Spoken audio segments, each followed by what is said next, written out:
Good morning. Good morning, everyone. It is Monday, April 27th, 2026. New day, fresh start, new week, I should say. Welcome to the Pitbull Traders Morning Game Plan. I'm your host, Manny. The purpose of this show is simple: live futures trading, real-time technical analysis, and actionable setups, all with the focus on trader education and mindset designed to drive consistent profitability. Every morning we come in with one goal: to build out the structure before the open so we're operating in alignment with the day's dominant forces, not guessing, not chasing. All right, so let's map it out. We have a new week here.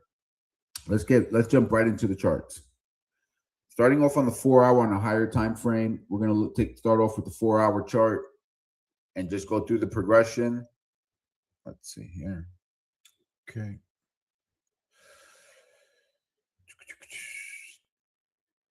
Hang tight. Let me get this set up.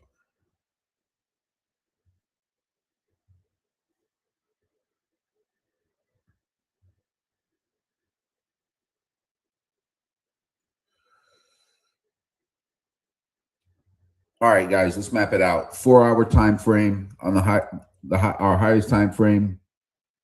Obviously, we're this morning and the overnight session, the trade has basically been contained over the entire last week. It's hard to see here on a 4-hour chart, but we've been contained pretty much between 7,100 and 7,180, right? So the 7,180 band. Let's just tighten this up a little bit and remove these. Keep the targets in there. All right, so basically we've been oscillating between 7,100 and 7,180. It's today we break out. Well, I think price is trying to do that right now, right? We're trading 7,188, which is clearly above our spike high. And that spike high happened, believe it or not, that was a while back. That was on April 17th. So on April 17th, that was the last day of the impulsive move higher, where we came high. We traded as high as 71.8575, and thus since then, price has just been consolidating in the range described earlier, 7,100 to 7,180. We're testing in the upper portion of that band, so we have to be on alert, right? Are we going to break out, or are we going to fall back into range?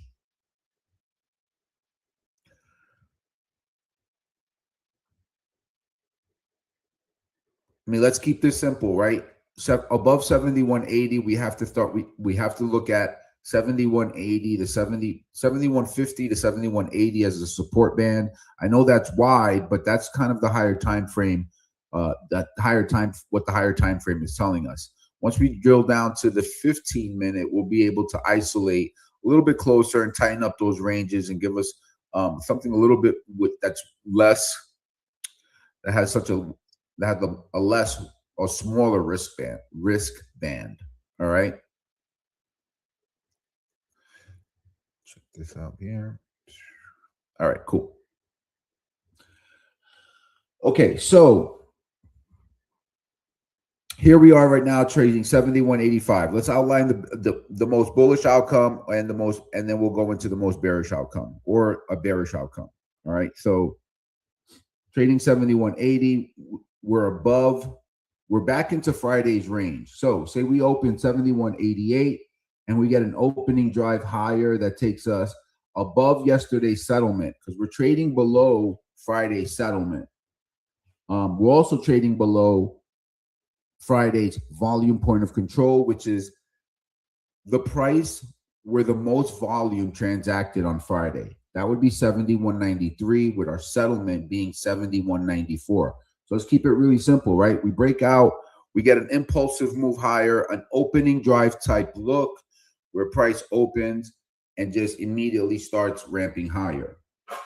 As we do every day, we'll write down the opening print. That's the first price traded at the 9:30 open, and that's going to be our fulcrum for the first half an hour to gauge whether we are trading above it, and which would imply a more bullish movement, and if we're trading below it, a more bearish movement. So if we trade above, if we open 71.88, we get above the settlement and above the volume point of control at 71.93 quarter, settlement 71.94.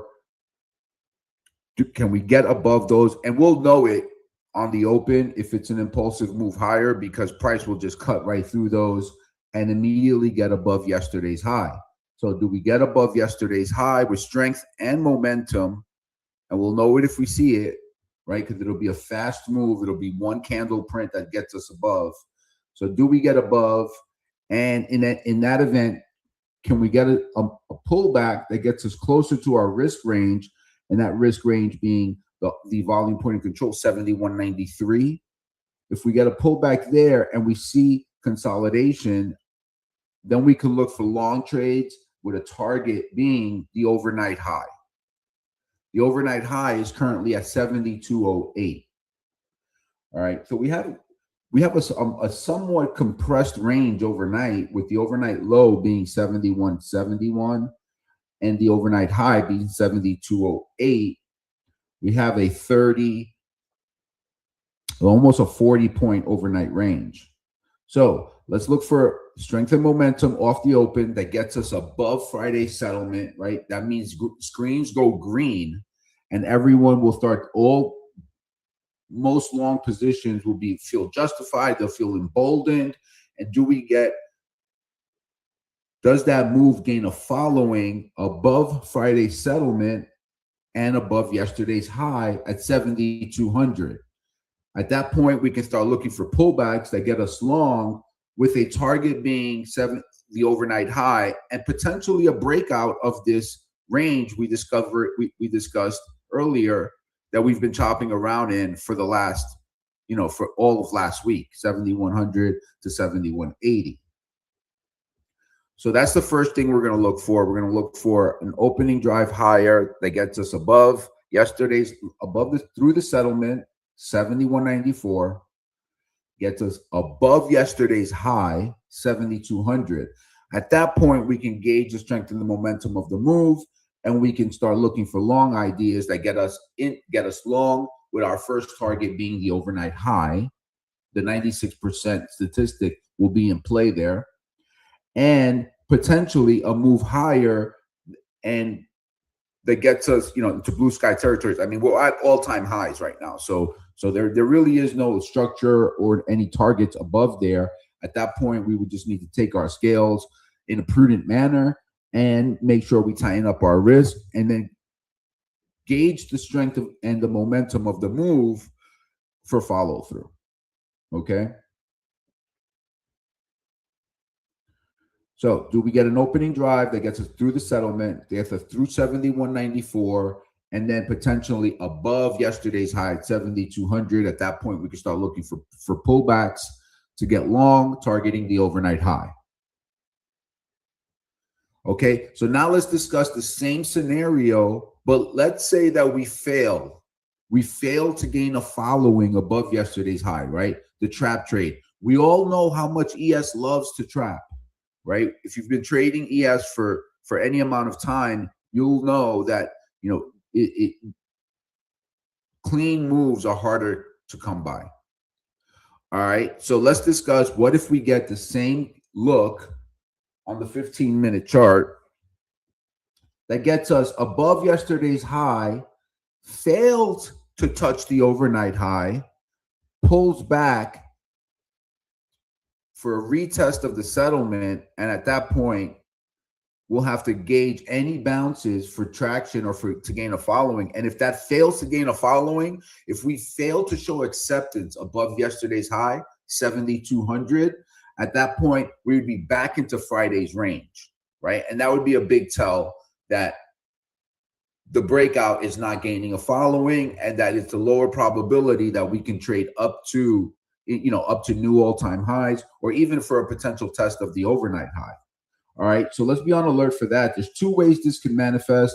We can get above yesterday's high or even above the overnight high, fall back into range, And at that point, we can look for short ideas or short entries with our risk marker being the overnight high and for a move potentially back down to the settlement. Okay? Same scenario, if we break out above yesterday's high, fail to touch the overnight high, and any retest of yesterday's highs fail, then at that point we could look for the same short entries with our backup against our risk marker being yesterday's high, and at that point we could look for short scalps right back to go right back into Friday's range. So the most bullish scenario, and we have two trap ideas for just in case we fall back into range and the market's not ready to move out yet. Okay, so stay on alert for that. All right, so now let's cover the bearish argument, right? Say that we do not get an opening drive higher. Say that instead of getting that opening drive higher, we just come right back into range and price is selling right from the open. We're gonna know that too if we're monitoring the daily open, the open print, right? The open print is the first price traded at the 9:30 open. So do we get that look where we start trading immediately down? And the first thing we're going to want to monitor there is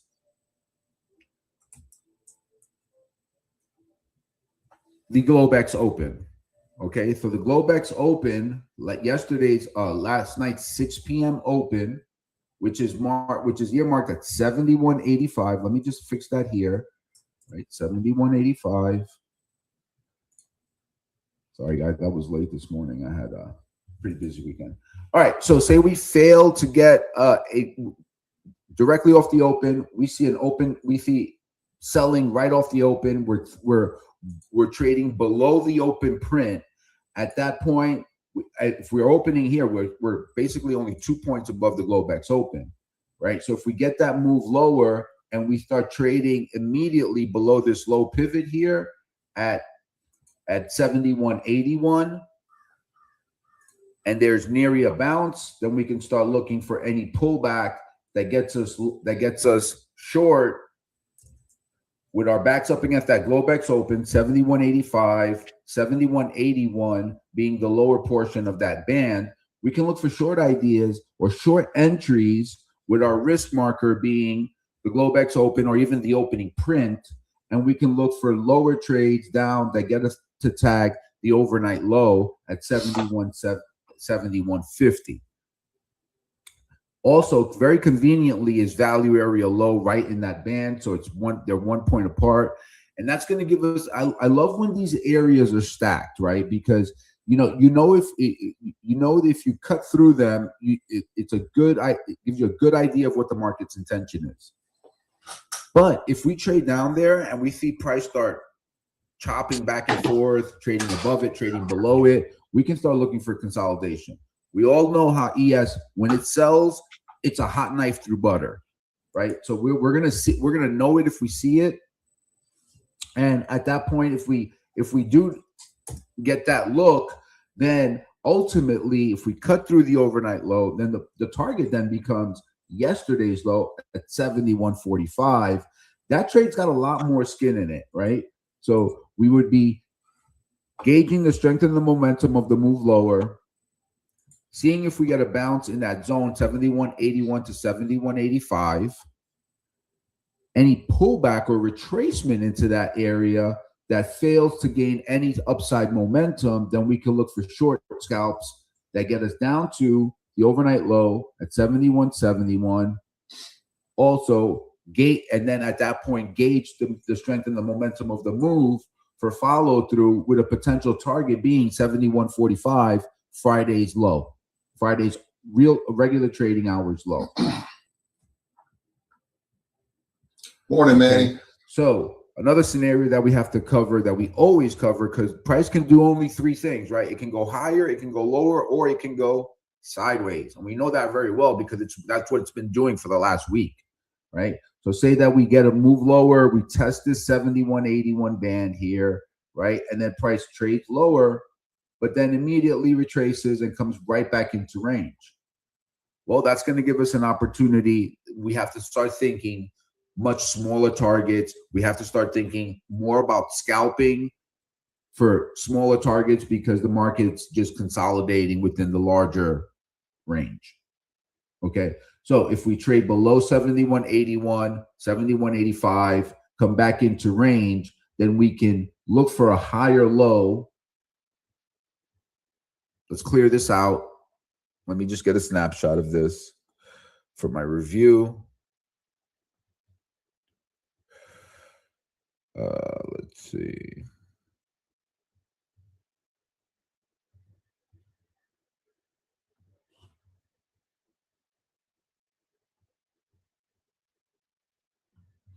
All right. It's getting a little messy up here. Clean it up, Manny. All right. So say we get to move lower. Okay. And price fails to gain any traction below 71.81, comes right back into range. We start looking for a higher low to get long scalp to get back up to the settlement, with our entry being just off that higher low. Look for bullish candle closes, and our risk marker being whatever local low formed on the move lower. Okay, and that would kind of cover that covers exactly the sideways move.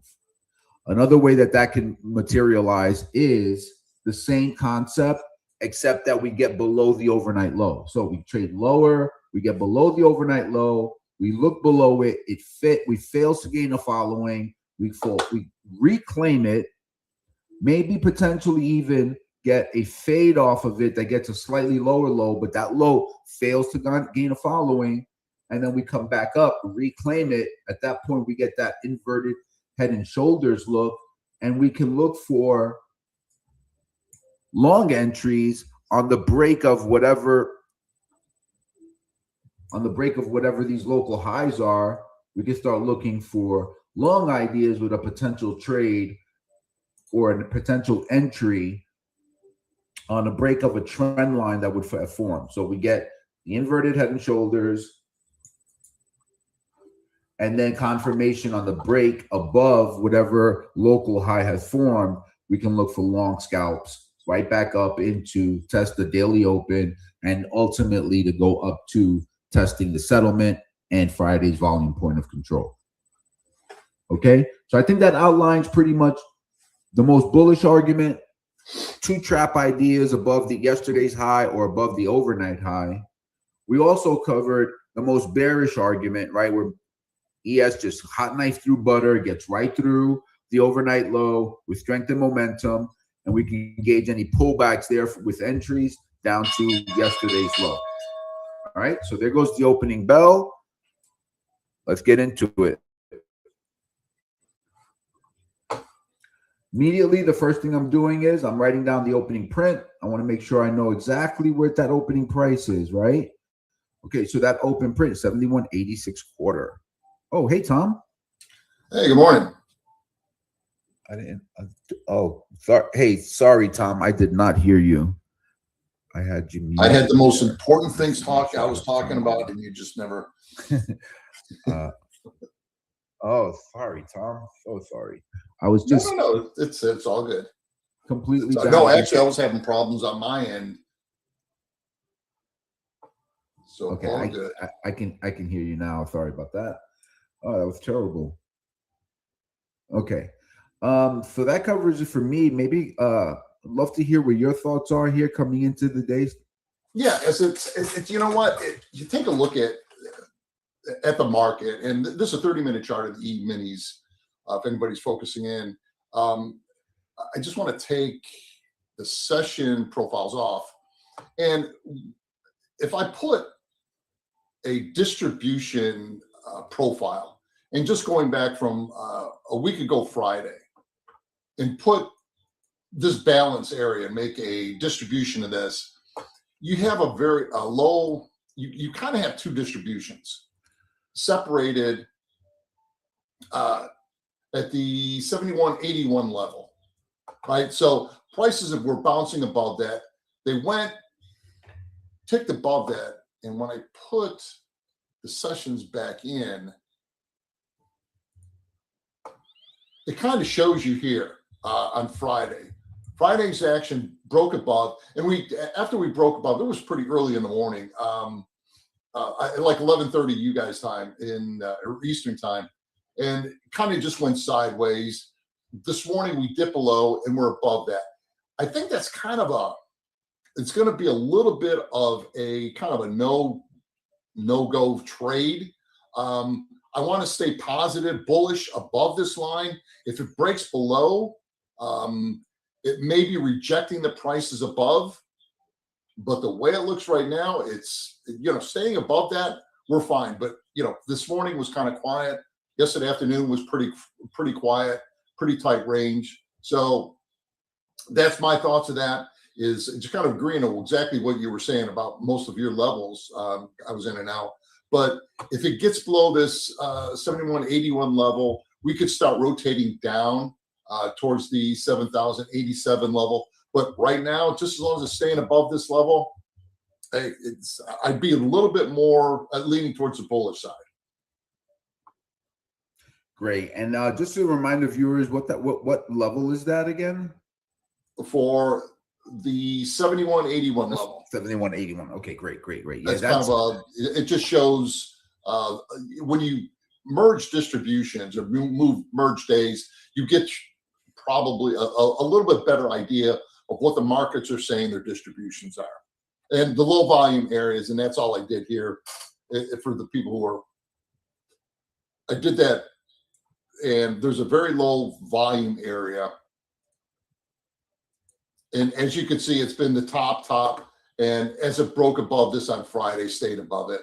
This morning tested below and pushed higher. So that's what the market's saying is somewhat of a critical level. The 71, let's say 71.80 level, 81 level. So it's not precise as a trend line. Yep, that makes sense. Let the market tell you what's significant. Correct. And the heads up here, we're expecting an early morning high on our execution clock, so just be mindful of that. Let me just get this chart going here, and then we'll see. So thus far, the first thing that stands out to me, guys, is let's get a clear read on the internals, because the first thing I'm starting to notice here is now how we've traded through the open. We opened, we traded lower, immediately bounced off of that's within that band we highlighted at the open, right? So we were looking at 71.85 to 71.81 as a potential area for a go or no go trade, right? Bullish above, bearish below, and price made a low of 71. Let's see, what is that? That is 71.83, right? Inside that band that we outlined. And the market's looking for an early morning high here. So let's, it's the start of a new week, right? So let's be patient. Let's be mindful of the broader context. The market is trying to make an attempt to break out of the week's range. And as Tom can appreciate, our job is, what is the market trying to do? I know Tom frequently talks about, yes. What is the market trying to do, and is it doing a good job of doing it? Right? I think that's plagiarized that from you, Tom. No, it's exactly it. All right, so now, guys, we're above the settlement. Screens just went green around the world.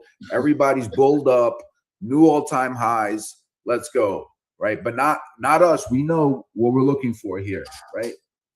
We need to cut through 71.80, 71.93. We need to get above yesterday's high, 7,200, for any really really bullish type action to materialize. Other than that, we're just trading in between in the overnight range, and we're still in Friday's range.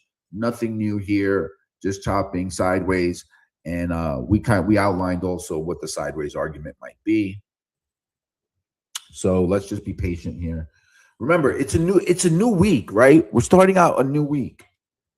So let's not rush in there. I know, I've come into new weeks, and I've, done my homework over the weekend, and I'm excited, and I'm reared up, ready to go and execute my plan. But with an open like this, I think it's prudent to be a little bit more cautious. Yeah, it's a little choppy. But look at Intel testing Friday's highs. Rich is pretty happy. Yeah, for sure. Heads up here. So we have a divergence here, guys, where the Russell is breaking out and the NASDAQ is not. NASDAQ is kind of struggling here.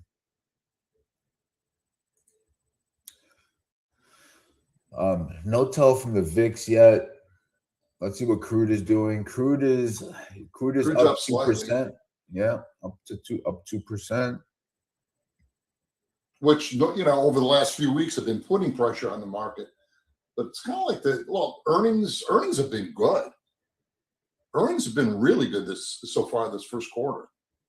Yeah, it's a real busy week. Oh, for sure. Yeah, I wrote about that in the trade plan.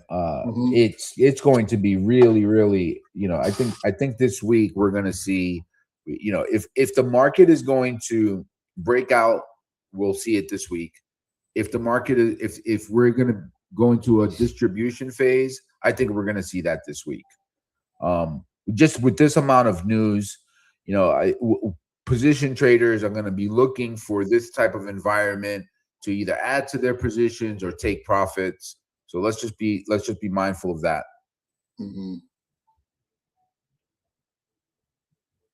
FactSet. I use theirs. I don't know for anybody looking for to monitor earnings. FactSet does a nice job. They got a free subscription monitoring earnings and how they're coming out, where they're projected. They do a real nice job. Yeah, yep, I've used them before. Good call there. Yeah, crude's kind of drifting up towards. I think we got a distribution at 101, so we're about 5 points off of that. But it's it came down and tested the lows of the distribution and just kind of sideways right now. So it's not giving us much of a heads or tails on which way it's going to go. Give me a sec here, guys. I'm just trying to get the trade plan visual going here. Hang on.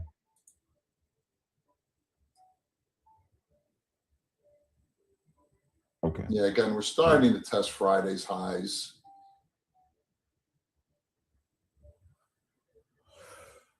Let's see how that reacts there. I kind of change this for just a regular session.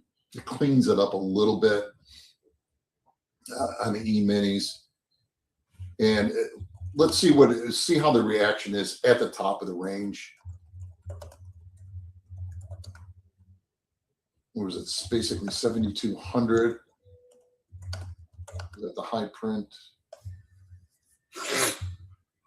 71.9850 is our current high, and our low is down there at 71.83. So yeah, pretty much what we outlined this morning, guys. We came down, we tested into that 71.85 to 71.81 band immediately. And I think it's prudent to point out that what we're seeing here is a lot like what we saw last week. It's just, it's a lack of sellers present in the market.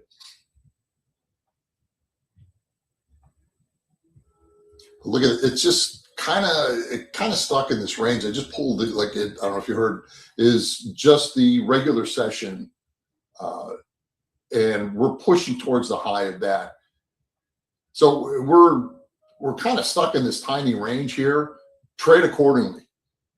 If you have the need to revert to mean type trade right now, when you're breaking out, and experience has taught me, is it takes a lot of energy to break out of a distribution or start a new distribution. And right now we don't have anything.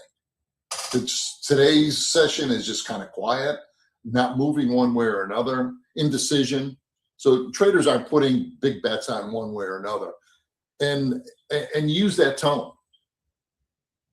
Correct. Yep. Possibly short here with a break above as a cover, but it's just sideways action.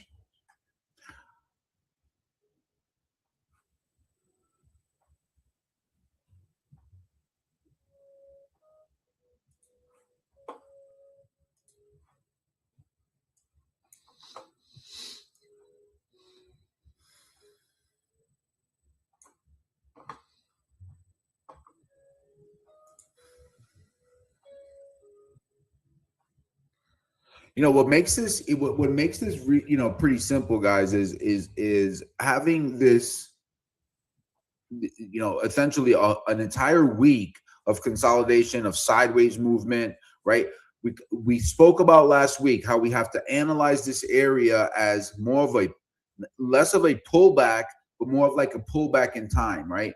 Price just going sideways, digesting, and that's bullish.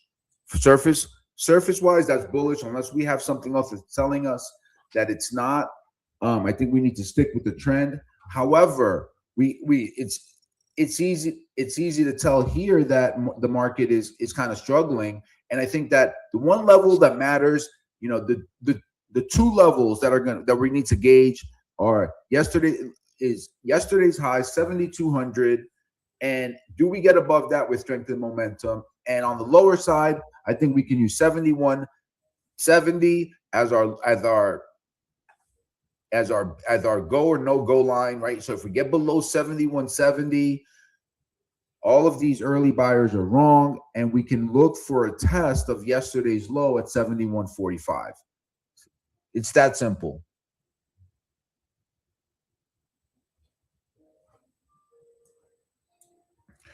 Yeah, it's drifting. It just doesn't. And if this is going to be a chop shop day, if we're going into the chop shop, guys, you know what we have to do, right? In the chop shop, you scalp the edges, or you get chopped to pieces. Yep. You get chopped to pieces trying to buy breakouts, or trying to sell breakdowns, right? So just scalp the edges, and take your profits quickly.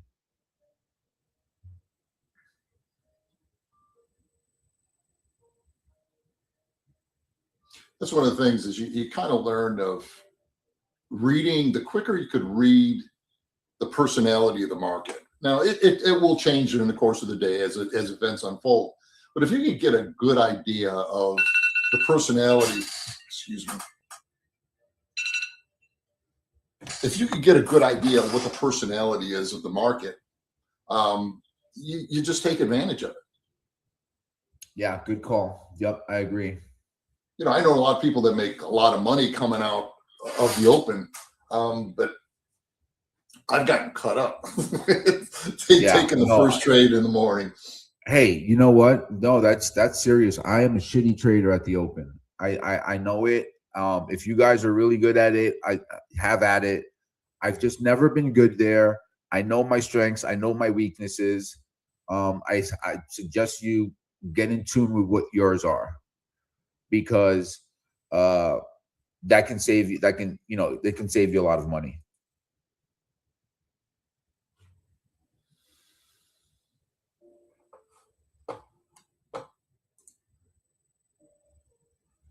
So immediately, guys, look at what happened. So price traded up as high as 71.9850, right? Couldn't even test yesterday's high, and now we're back below Friday's settlement. We're back below Friday's volume point of control. Okay, so now back through the open print, which our open print is 71.86 we can gauge two things, right? One, buyers were unable to gain a following above the settlement, above Friday's closing print. If we get back through the open, that can be a big clue that we're going to test lower. If we fail to get below the levels outlined in the pre-market prep, 71.81 being the lowest band, then the scenario that's on the table is chop shop. We're going to go sideways. Okay, but right now, let's watch what price does at the open, 71.86 right? And we're going to gauge that level. Does it cut through? Does it slice through really quickly for a move lower? We'll see. Thus far, the one thing that we can tell from this open is that it's going to be choppy. Yeah, I'm not looking at the stock sectors. And again, I use State Street's. You got 1, 2, 3, 4, 5, 6 negative and 5 positive. So again, confirming sideways action. Yeah. Watch that 71.86. I think we're going to trade right below it. It looks pretty good here. That the chances are we trade below it, but we'll see. There it goes. Bye bye. See you later. Nice a little scalp there. For anyone that caught it, all right, we know what we're looking for here, right? Watch that 71.81. We just bounced off of it. And yeah. What was the low on that? Yeah, yeah, that's at 71.80 I talked about as far as distribution this morning. Yep. Yeah, it just touched that and bounced right off of that. Yep, that's exactly the level that Tom outlined this morning, 71.80. No surprises there. Guys, you're in good hands over here. Just write the numbers down, monitor for continuation. We got this tape licked. Famous last words. Yeah, I got this figured out. Yeah, I got this figured out. I've only ever had the market figured out for about 30 seconds. Yeah, that's you know what, you should feel lucky. All right, but hey, I think that what we have to note here, right? Okay, so the Russell tested up. It's tested its prior day high and failed. So looked above it by a few points, came back in. NASDAQ is weak. We're back through the open print. So as far as the ES is concerned, right? We showed an inability to test yesterday's high at 7,200. So now we're back into Friday's range, and we're testing the lower portion of Friday's distribution. Okay. So the one level here that matters, guys, the most important level, with the level that both Tom and I outlined earlier, 71.80.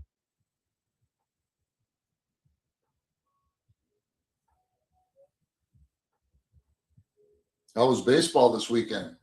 Oh gosh, yeah, we just got back late last night from Valdosta, Georgia, and just happy to announce my team won again. We won.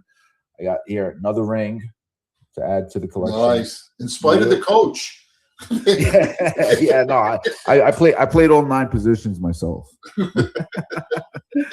No, but I was sharing with someone this morning that it was.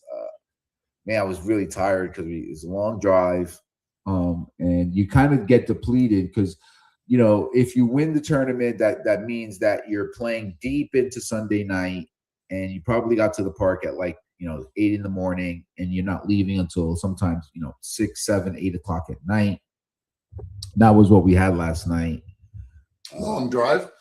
Yeah, and then like a 7-hour drive, and you just emotionally wasted. You're tapped out. The kids are sleeping, right? So that's good for them, but no sleeping for me. And I got home and I just collapsed. Been there. Fun. That's cool. They give the kids rings. They give all the kids rings. Yeah, so I think they kind of like substituted that now for trophies.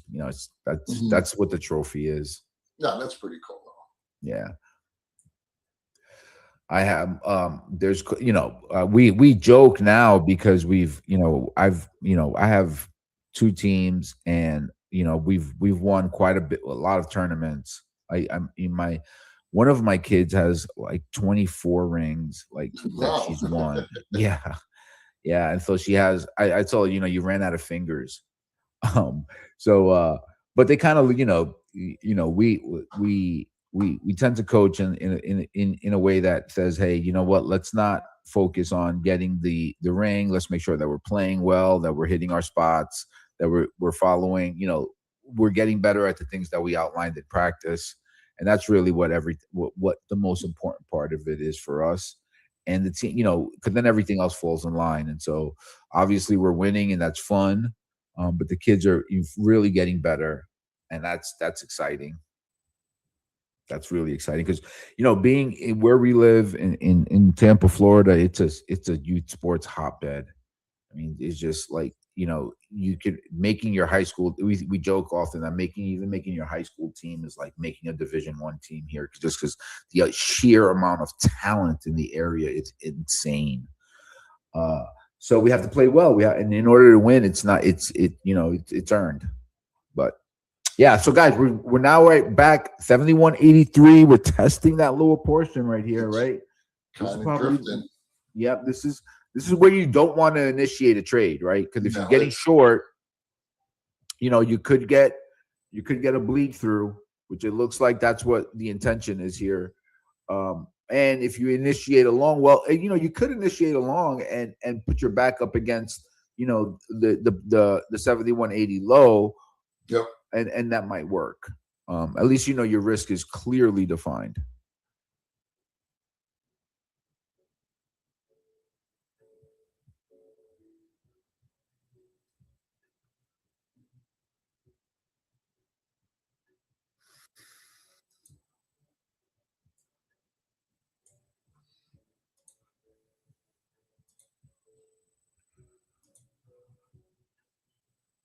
Okay. Bitcoin's kind of did a little bit of a bounce off of that. I kind of cut my trade a little early, but trying to find a little bit of a bounce. But you don't hear people talk about Bitcoin that much anymore. Yeah, that's a good point. You're absolutely right about that. It was all, about a year ago, it was all anyone would talk about. Mm-hmm. That's one thing about this experience. They come in and out of fashion, that's for sure. Yeah.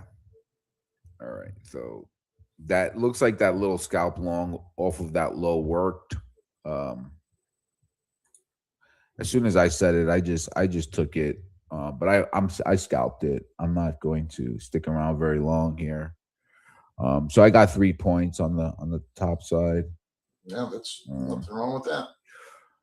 Yeah, it's lunch money. It works. I'll take it. Better in your pocket. It's yeah, good point. But you know what? It's also I think it's, at least for me, it's important to start off with with a win on a Monday. Just winning begets winning, and so I don't have I try not to hit it out of the park on the Monday morning, especially with a tape like this. I think it's better to be a little bit more cautious and take small wins. But that's just what baseball analogy, just making contact, right? Yeah, exactly. Just put it in play, see what happens. Force them to make a play.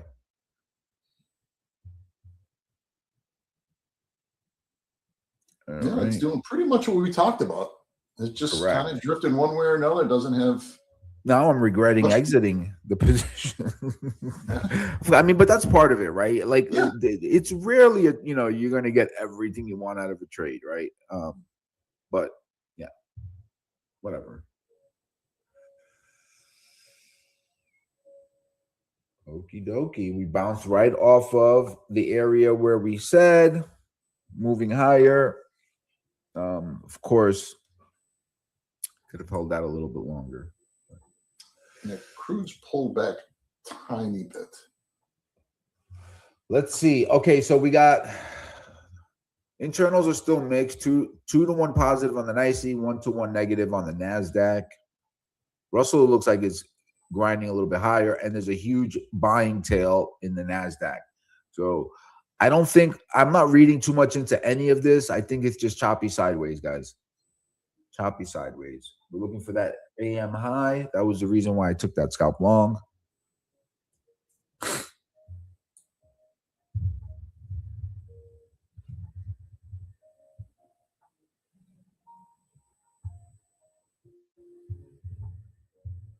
And the tempo of the trades are just very slow. That's just another key is what kind of cadence is the trade showing?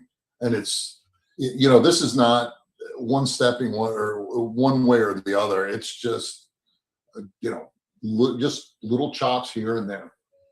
Yep. Let's continue to watch here. See if we get a breakout higher.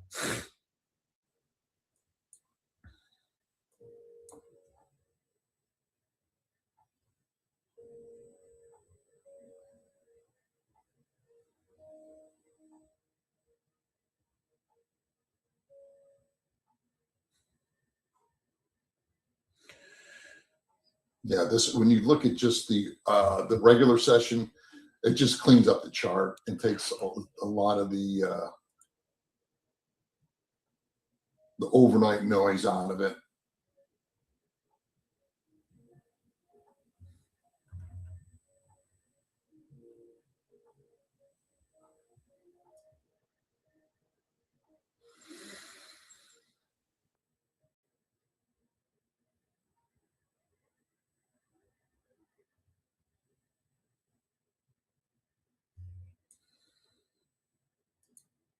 Manny, since you do more, what's important on the electronic trading, the overnight sessions that you look at? So the overnight session, I'm going to. So typically, like, where did we open? Where did the 6 p.m. overnight session open Mhm. relative to the prior regular trading hours settlement, right? So are we above that or below it? And Mhm. then that's my first fulcrum. Like, I'm looking at that to see where we're trading in relationship to that. Are we inside the range or outside the range? And then, so like, that's a good question. That's a great question. So say like last night, if I'd have been at my desk, you see how Friday's distribution low came in at that 71.81 area that you mentioned. Mhm. So I would have been looking for a look below and fail of that level. And you can see that that trade kind of materialized at around 8:30 when we took out I'm looking at a 15-minute time frame. We opened yesterday. We immediately traded as low as 71.50. We bounced up to 71.82 and then Correct. moved lower. So I'd be looking at that 71.71, 71.82 high. If we got above that 71.81 high, I'd be looking to get long on that, looking for a reclaim of that Friday low pivot 71.81. That trade Okay. worked out really nicely.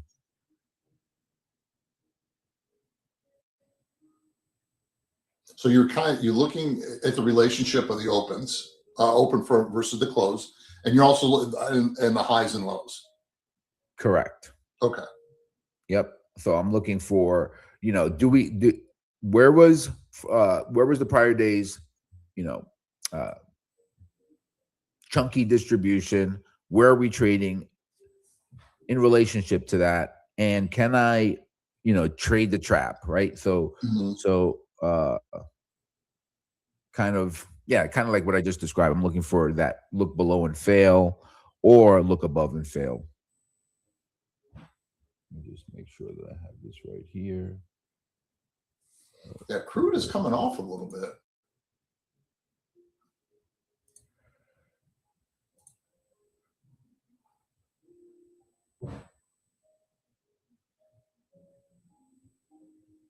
I mean, nothing on a technical basis and technical structural basis that makes a difference. It's just pulling back. I don't know if that's putting a little bit, giving the market a little bit of a bid. Yeah. Yeah. So that's a good eye because I certainly think that crude is definitely playing a role here in the daily oscillations. That's why it's always good to Mhm. have a guy like Rev around so you can share his thoughts on what the trade is there. But again, guys, scalping, like we said, right? The only level that mattered was that 71.81 on the downside. I scalped it long. I hope you guys did too. But be mindful that until we get that breakout above, this is probably the worst area to initiate a trade. All right, Yep. don't get chopped up. Don't go broke clicking on a Monday morning. It's going to be a bad week, guys. So just I be was just going to careful say here. that you do that, and we've all gone through it, right? From an emotional standpoint of Yeah. Monday morning dictate the week, or you're just trying to catch up the rest of the week off of one or two trades on Monday. Yeah, that's the worst, right? Oh, yeah. I have this statistic, from my own trading, and I highly recommend you track your trades or find some type of journaling system. I have a notebook journal, but I also use Journaly ticks. and you upload your CSV of all your trades, and you can find patterns in there. So guys, I found this pattern in my own trading, right? I found that if anytime I had 6 or more trades in a day, 96% of those days were red days, right? So immediately I'm like, okay, stop at 5. Right? Like, it doesn't matter how, if I'm red at 5, I'm not going to get green on 6. So I'm done. Right? And furthermore, here's another statistic I found. I found that when I have having a green Monday, I had a 67% chance of having a green week. See, that's okay. So then when applying that statistic, what I did was I would just, I'd hack it. I just look, you know what? I don't care if I don't make a killing on Monday. I just want to get green and stay there, and then look towards the rest of the week.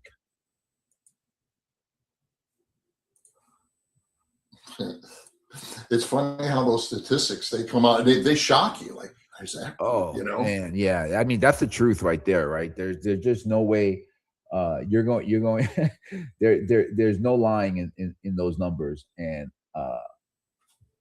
you can learn a lot about your own trading. If you want to look in there, that's where the truth is. Well, and you as can reverse as being a baseball player, that's right in your wheelhouse, right? Oh, because sure. God, what sport has more statistics than baseball? Oh, yeah, it's a little nauseating, to be honest. Yeah, yeah.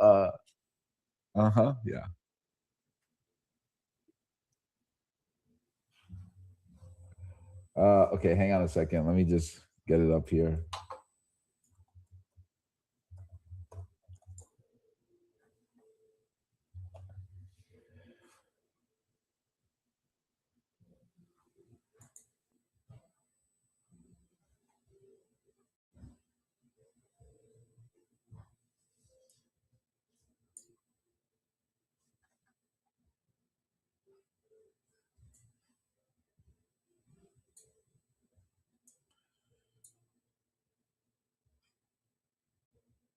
So Stuart asks, please write that journal info here. All right, Stuart. Yep.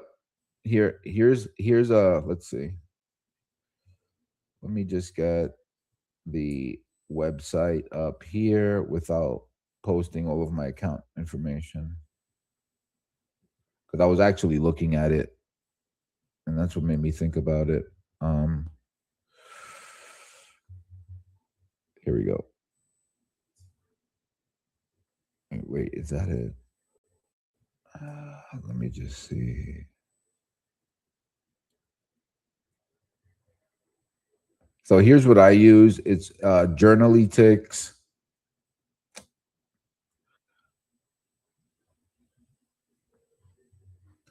So look, guys, right? Chop.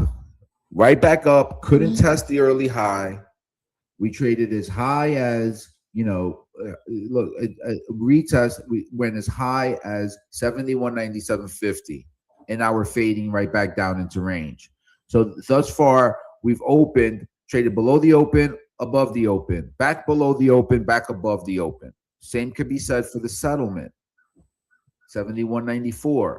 So the one thing I'm doing here is I'm not trying to be too aggressive here.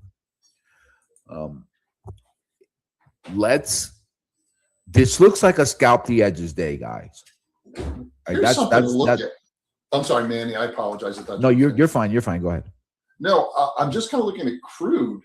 Crude went above Friday's close. And again, this is on a regular session in the futures. It went above this morning, Friday's close, or Friday's high, excuse me. And prices were rejected. So if prices start rotating back down, it's going to be somewhat bullish it should be, or the way it has been going, a little bit more bullish for the market. That may be a little bit of a catapult to push it higher. I'm looking at 90. If we get below the 94.48 level, or wait a minute, I'm sorry, let me move that. Let's say 94.50 average. I guess that's close enough. 94. So it may. I'm pretty. It should probably rotate down there. which will give a little bit of effort, a push to the market. So we may have a little bit of a breakout.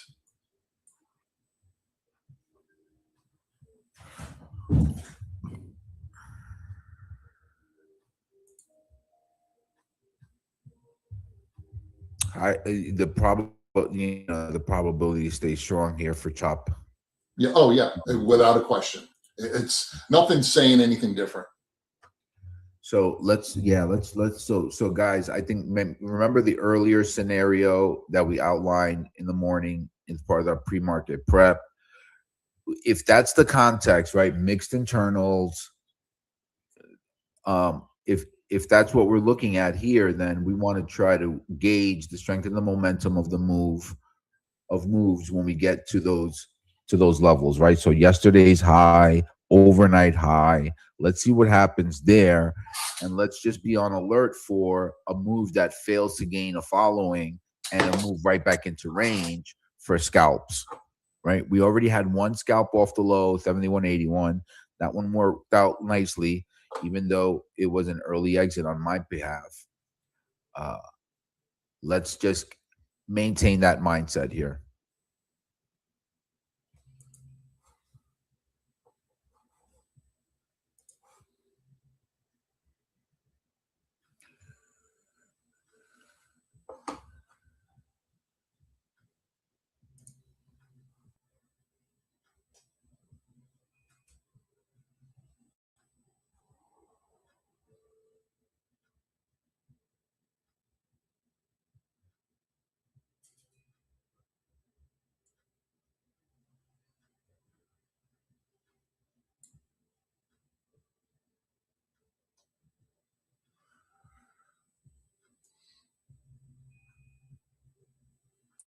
Yeah, just really a very, very tight trading range. Yeah, every time we get to the edges, we kind of lose that momentum, right? Yep. That's so another tactical takeaway from this, guys. If you enter a position and it doesn't gain following, cut it quickly. Don't stick around. Don't overthink it. Either it works or it doesn't. But either which way, I wouldn't expect too much out of this day. Thus far, okay, so overnight, we had a smaller range at 37 points. And thus far, off the open, we're at 18.25 points of range, all contained within Friday's range and within the overnight range. That is indecision. There are also, this is also a stacked week in terms of earnings, Fed decisions. I mean, it is a stacked calendar like we haven't seen in quite some time, right? So let me just take a look at that. We have Fed policy decision on Wednesday, the Powell press conference right after that, core PCE on Thursday, ISM on Friday, and we have all of these earnings. Yeah, this is the stacked week for earnings. This is the, I think, where did I read something? 40% of the earnings, the market cap earnings, are coming out this week. Yeah. Let's see if anything notable for today. Verizon, I don't know if they came out this morning. Did they? Okay, good. Yeah. The big ones that stand out to me are, on Wednesday, Amazon, Meta, let's see, Microsoft, Google. Jesus, Wednesday stacked. Yeah, I know. SoFi, Humana, look at this. Jeez. But the earnings have been, it's what, a 13-point. I actually wrote it down. I thought I wrote it down. Yeah, they're running at about 13.2% above. So that helps. This is one of the better earning seasons in several years.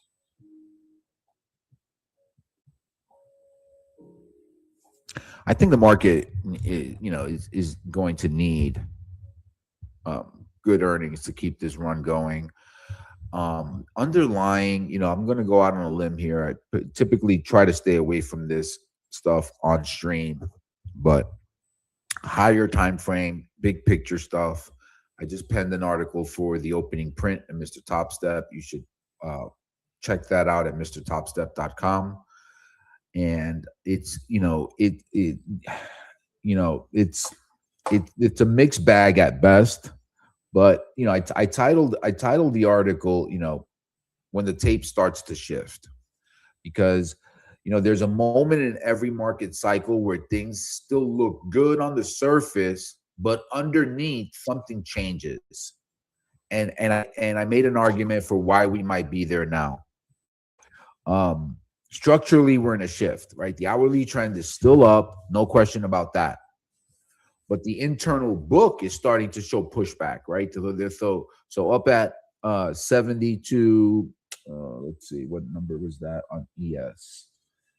Because I do this analysis on SPX, so I just want to be sure I nail that level right. Hang on.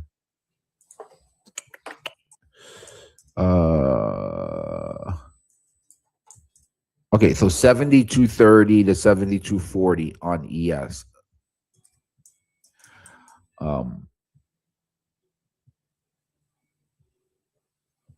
There's so much resistance up there that I have it drafted as I'd sell that on the first touch.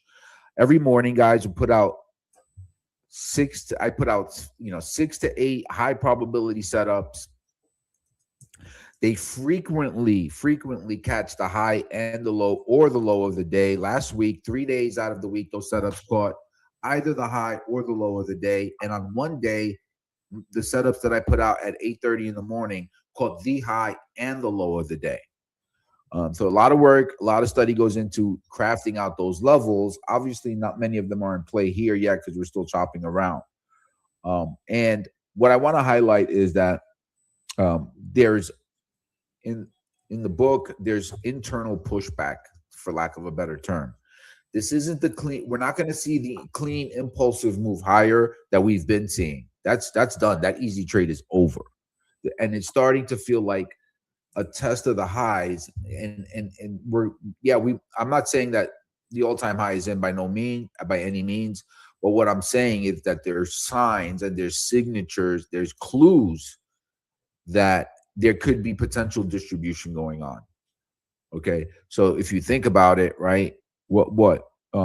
If say you were long this entire rally, say you were buying them on March 30th, I wrote an article for the opening print, and the ES was trading 6,400, and I made a case for why we should be seeing 7,400, and so since then we're up 13%. So if you're up 13%, say you're even up 10%, all right. At what point, after a week of going sideways, do you start to say, hey, let me take some off here? Let me take some profit and book it. I'll buy them back lower. I think that's prudent for anyone here. Well, that's the trade management. That's the icing on the cake for traders. When you start managing the trades correctly, that's what makes a huge difference in your P&L. That's, that gets you from a neophyte to, somewhat of a pro. Where's your hat today? Dude, I just found it. I just thought to myself, God, I'm never going to make any money. I don't have my hat on. No Mets hat? No, we're Yankee fans here. So my dad was a huge Yankee fan. There's a lot of baseball in my family, and yeah, right. Reverie says, "Get it right, Manny." Yep. No hat, no money. So yeah, we're Yankee fans. I told my kids, they can't win a game. Don't they have like the highest payrolls in the league? Yeah, one of our. I don't follow baseball that much, but we were playing yesterday, and we were playing really well, and one of our parents said, "Hey man, give these kids a shot at the Mets. They can probably beat them." But don't they have like a really big salary cap? I think they're like third highest or fourth highest in the league. So Yeah, they're not getting a lot for that right now. Hmm. I mean, Lindor had this trade the other this trade, gosh, had this play the other day. It's just terrible, to be a pro ball player, and he just gave up on the play. I saw the highlight. I didn't see the whole game. I can't stand to watch an entire game of I don't watch the pros anymore. I watch the highlights because I'd rather watch high school or the younger levels. The college baseball is really, really fun to watch. So, hey guys, just a quick update here. We're unable to gain a following above that settlement price. You can see here we're just going sideways. Another stab up, right? Maybe to test it. I think that could be in store here, but more Okay. importantly, it's chop. It's chop, guys. There's just in a chop shop, you scalp the edges or you get chopped to pieces. All right, just don't mix it up. Right, don't try to trade from the middle. Well, look at crude coming back, putting pressure on the market. So they're still kind of Yeah. doing that seesaw action. Yep.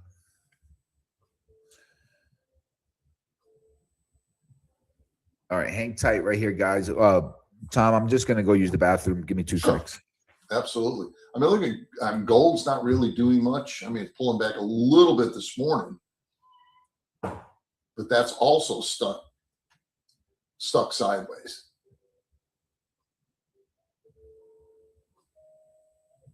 And just talking about a profile distribution. Oops.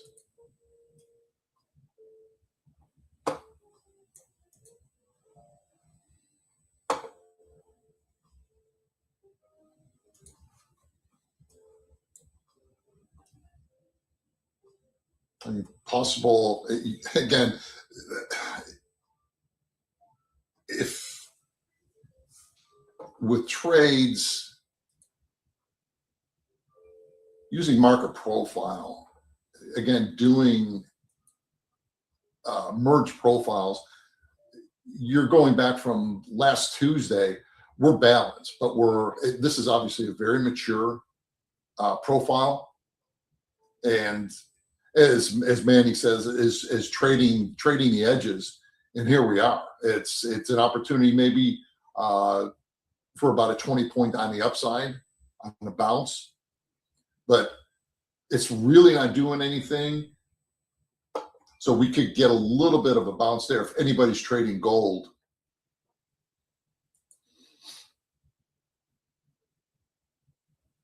You got a little E-mini's not doing much.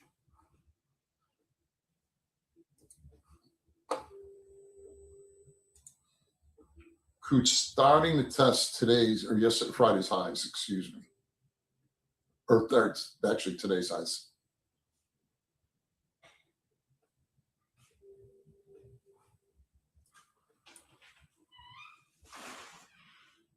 But as we were saying earlier, is understanding the personality of the trade day is hugely beneficial. It keeps you from getting beat up.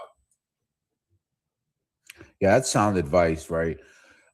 And so there's the common statement that we often hear, screen time in practice when it comes to trading, right? There's no substitute. You can't fake it. Screen time. You're gonna learn something.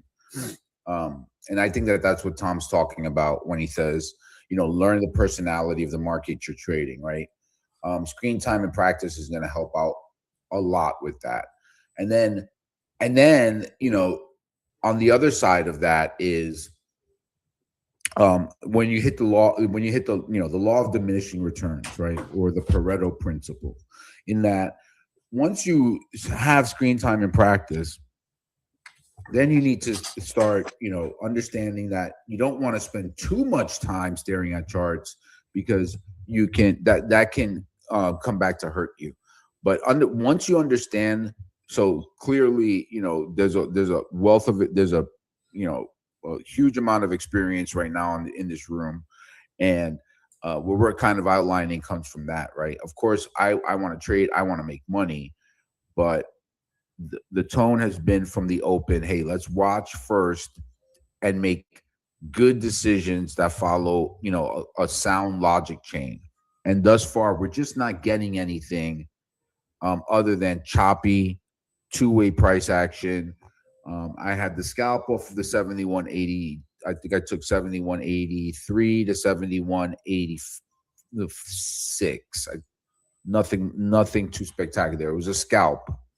I traded two contracts. I took 2 points on the first, 4 points on the second. And I left quite a bit on the table there, but I just wanted a small base hit, get me into the game, get me green on the day, kind of hack my statistics, and I continue to suggest to trade the edges. Remember where we are in the higher time frame, right? The one level that matters up here is that 71.80. We need to maintain bullish above, right? But then correct. Staying above it isn't enough. Like, are we gaining a following? And how bullish are we if we're above it, but we're unable to even test yesterday's high? So if think about it like this, guys, say the market was really bullish, right? We would have been above yesterday's high. It would have been ramping. We would have been off to the races. We would have had successive prints higher. We're not seeing that. What we're seeing is an 18-point range. We're still inside the overnight range. There's just, you can't squeeze water out of a rock. That's right. And that's what we want to take seriously. That's, you've got that part of it is the juice worth the squeeze. Oh, I love that. Risk reward. And that's what it's coming down to is the risk reward there in a trade. If you're, looking for, a few points, I think did a great trade this morning. You had your levels, you bounce off of that. That's your job. That's what we're interpreting what the auction's trying to tell us. And that's all we're doing is we're whatever means that you look at, I market profile. Market profile is a tool to let me see what the auction is. And then I trade off what the auction is telling me. That's what we do. Yep. I was hoping that we would get a test of even yesterday's high or even the overnight high, and then gauge that move for a short trade right back into range. But we never got that high. So you made a point, and it kind of dovetailed to what I said earlier, is knowing what's the market trying to accomplish. Right now, it's trying to do anything, but is it trying to hit the highs? And if it doesn't have the ability to hit the highs, that's a warning sign, or vice versa. If it's trying to break new lows and it can't get down there, it means there's a stronger bid or stronger offer on the upside. So you take those in consideration as kind of warning flags of how the market is, or how the auction is being interpreted. Yep, correct. Good call there. Good call. Appreciate. Yep. I wish I had more to offer, but until we get a test up there, we're just chopping above here at this breakout here. So let's see. I'm not gonna. I want to keep us safe. I want to keep us on the right side of the trade. Mm-hmm. There's just not much going on right now. So Rev points out, if or when the CL punches above 97.50 or so, the next level is around 114 to 115. Now there's some meat on those bones. Yeah. That's minimum what? $7.7 trade on crude. Yeah. Take that. Jeez.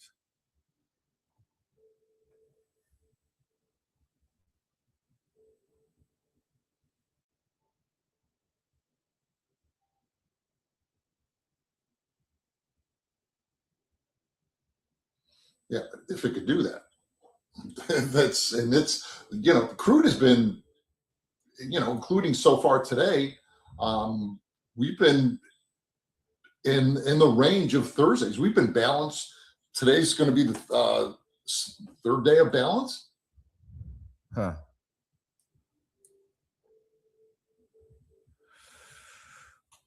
We're right And back for the down again. older traders, that's kind of was it a third day breakout of one of the turtles? Oh, the turtle Their traders. rules. Okay, hey, so maybe you can remind me of what that is again, because I Guys, remember I read the turtle Richard traders Dennis. books. Yeah, Richard Dennis, right? Richard Dennis, he was, obviously a legendary trader. Said he could teach them, and that's what. So he got these guys and taught them different rules. Right. Put ads in the paper. Wasn't this was it in the that early 80s or late 70s? Someone else, I'm sure, probably knows a little bit more than I do. But yeah, it was a really interesting story. Yeah. So if I remember, so I read the book years and years and years ago, but Hey, Danny, good morning.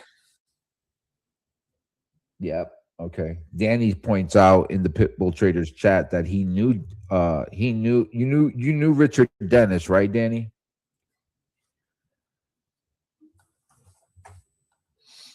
Now that's a story worth hearing.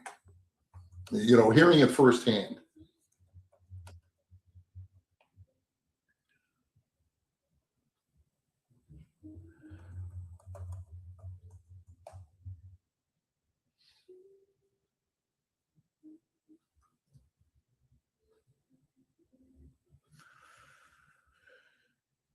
ES continues to chop around 71.90, 50. I mean, this is as slow and as dull as it gets. Come on, guys, give me something to trade here. Give me some action.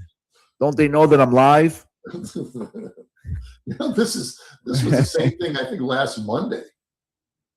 It was a real quiet day. But like as you were saying, Tom, know the market that you're in, and we outlined that in the pre-market, saying that, hey, we gave clear if-then statements, right? If we do this, then we do that, and what we're not seeing is any of those statements materialize, and that's why I always cover the most bullish argument, the most bearish argument. I cover two trap trades, and then I cover the dreaded sideways move. I'm always hoping that that's not going to materialize, but that's exactly what we're seeing here. That, you should really emphasize that. That is a process of what you're doing every day is critical. And, it's like anything else. We've talked about baseball and coaching, but it's the process, especially at this age. It's the practice process.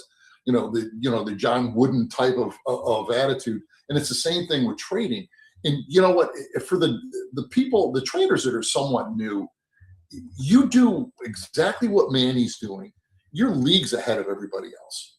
That is, that should be underlying what you do. It should be mandatory for traders. Yeah, guys, and that's why we kind of always highlight, the potentiality of the day, and we want everyone to, stay safe and stay on the right side of things. I also put out a good deal of, high probability setups. Those are posted in the Pitbull Traders chat. Those are going to be posted on the Pitbull Traders website soon enough. I think we're going to move them there to kind of have a place where the folks who are watching us on YouTube can go. The ones who are not in our chat, they can go and kind of use those setups to their advantage. They're high probability setups, guys. I'm super proud of that work. When you combine those setups with the execution clock, and if you learn to follow that system, I'm going to guarantee you're going to be profitable. If you're not profitable yet, you will be. Yeah, it'll definitely accelerate the learning curve. Right, for sure. No, that really is. You should give a lesson on that, how to do that, set it up for new traders. I think that's a wonderful exercise that you do, and it really is. It should be. Yep, and to Tom's point, right? So that's something that you can follow along here and learn every day, right? So every day we're coming on stream from 9 to 11. I'm outlining these scenarios for everyone to use to their advantage. You can use the execution clock. You can use the Spygate and all that stuff to your advantage. So always, hit that notify button, hit the like button if you're watching on YouTube. Don't forget to subscribe. Tons of value added materials here, day in and day out. Speaking of Spygate's been pretty quiet this morning, hasn't it? That's a great point because I don't have it open. Sorry, unfortunately. So it's very, very quiet. So I had it, but I don't have it on. I use the audible alerts there, which I think is key for that. And I didn't have the audio alerts on, but they're on now. Okay. All right, so getting it moved down now. Gold. Crude's pushing to the highs, obviously.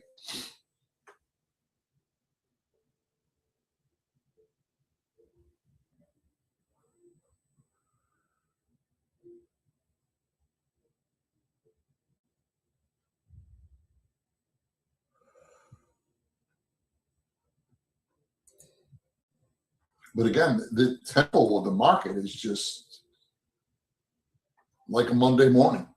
It's just really slow. Yeah, it's just really slow.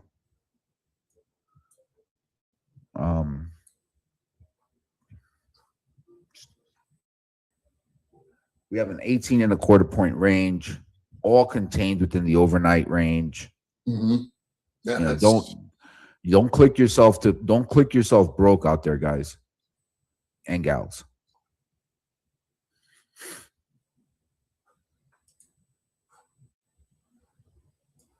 Even the Russell, nothing. I mean, Russell's very.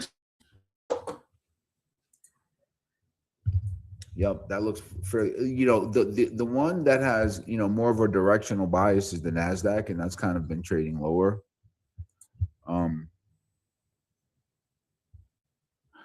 I think this could easily be one of those days that prices just it's just waiting on earnings, waiting on the Fed decision. And it's an early morning week. I mean, I'm sure a lot of smart, astute traders are taking the same approach that we are, right? Let's just wait. Let's see how things play out here. Let's not rush in. And I mean, that's pretty much what we're seeing here. I mean, it's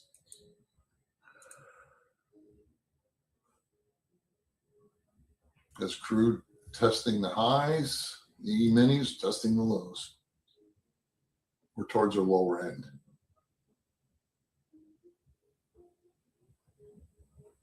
But I would imagine this is probably the tightest.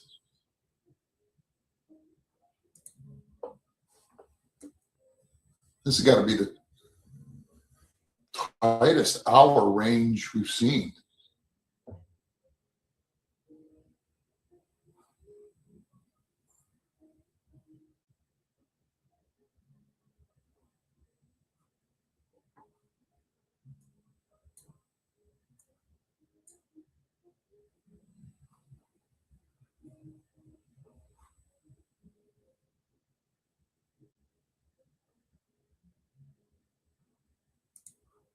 When you stepped away, I was talking about gold is very tight, and it kind of falls along the lines with everything else. Is it's getting down here where it's waiting for validation for it to possibly rotate back towards the 47, 44 area. So that's about a 40-point range. But again, I'm just looking for a little bit of validation in pricing.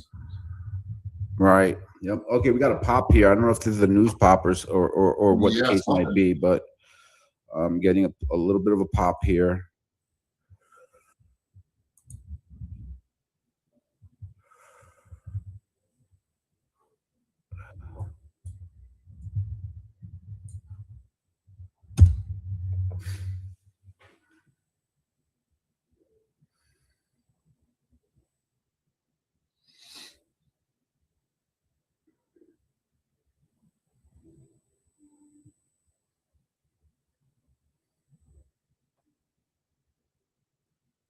Can't be too much. It just kind of died. Yeah, yeah. Was there any news out? I didn't hear I anything. Let me know, didn't. guys, if you heard anything come through. We two ticked the high and then immediately sold back off. So be careful here.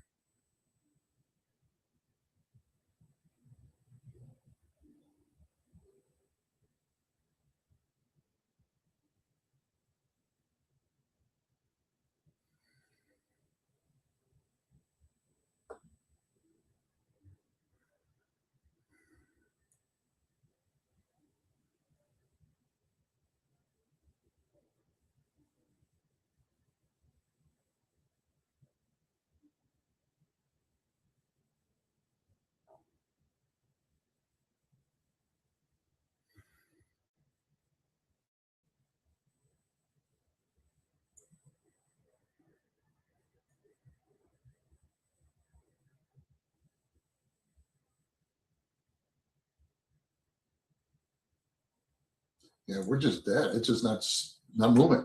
Nothing. Yep. Yeah. Yep.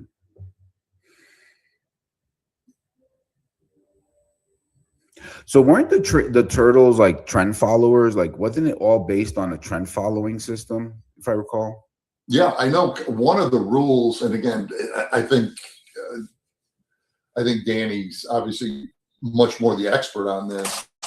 But yeah, and they had different rules that they taught each of them, and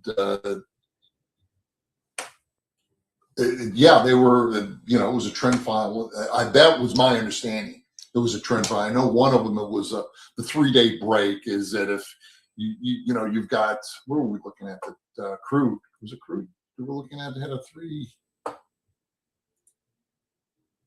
Yeah, so we were today. If we don't break above Thursday's high or low, that would be 3 days, and then you would run with a break. I know that was one of them, but Danny's the expert on this. He could probably tell you, volumes much more than I could.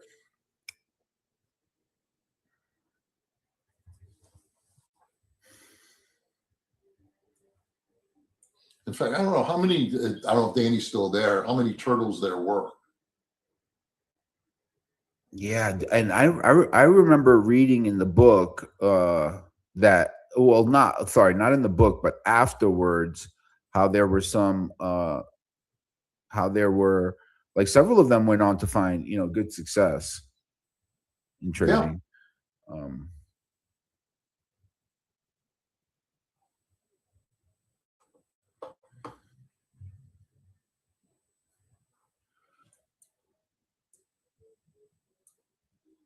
Not much to go on here yet, just yet.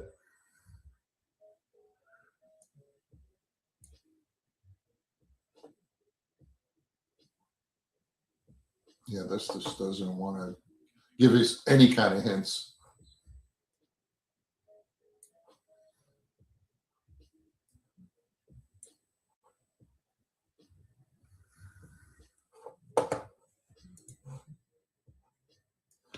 He said Richard Dennis. Danny says Richard Dennis, who was one of the turtle guys, or the main turtle, blew up Yeah, Drexel funds. good old Drexel Burnham. Jesus. Always one of those stories out there. All right, coming back. Gosh, I mean, there's just nothing here, guys. This is that type of morning. You could have done something better with your time. No, this is what happens. This is part of it's part of the game, right? This is Yep. the cost of doing business.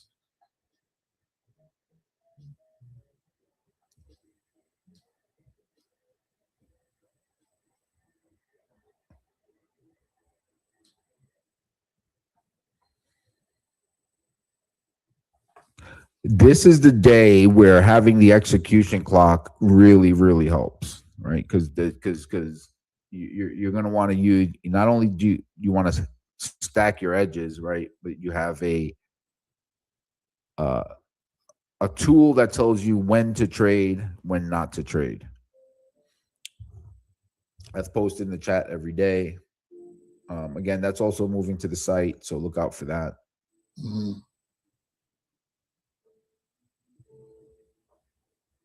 I'm just thinking ahead. I'd go on at 2 o'clock Eastern and do a little, what the market structures are doing, pretty much towards the early afternoons. And boy, there's not going to be anything to talk about if this doesn't move. It's going to be quick. Yeah. Nothing here.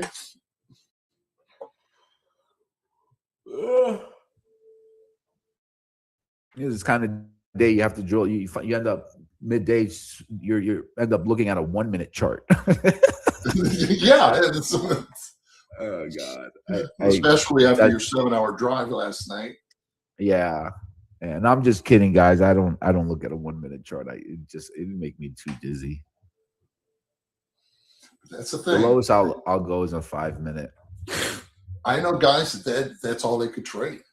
Yeah. That's, it's your personality. And that's one of the big things. As soon as let me ask you a question, man, is knowing yourself and a trader and modifying your trading to yourself, how beneficial has that been in your career? All right, I'm sorry. Can you repeat the first part again? I was just reading Stuart's question. As a trader, starting to learn your personality and trading according to that. How big of an advantage has that been? Oh gosh, that and figuring out the like who I was and what I wanted to do. It was, because I want to say for the first couple of years, all I was doing was just following other guys, right? Maybe and it was when I kind of turned everything off and I dialed into who I was being, is when I started to find my way. And that's that's incredibly important, especially for profitability. And the second leg of that is also determining, is going to be determining your approach, right? How do you want to trade it? Where are you going to be a mean reversion trader? Are you going to be a trend trader? Are you going to be, are you going to scalp profits? Are you going to hold for larger targets? All that stuff you need to work out, because it's very hard to take any trade without that level of conviction. Back in 95, I ran into a trader and he started with a very small, this is how different things are,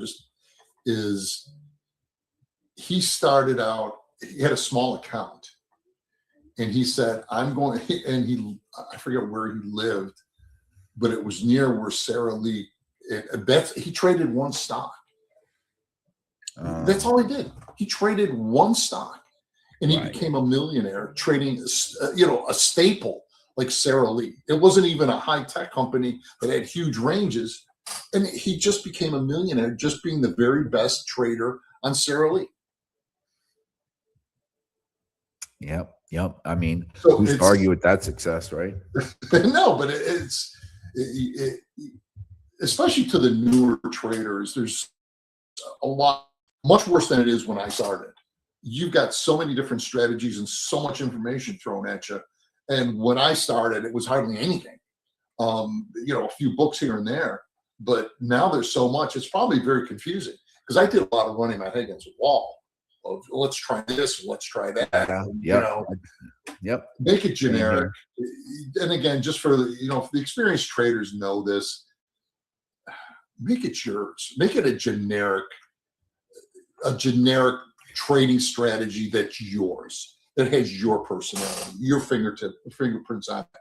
You'll be a much more successful trader. You'll be much stickier with your strategy if it comes from you.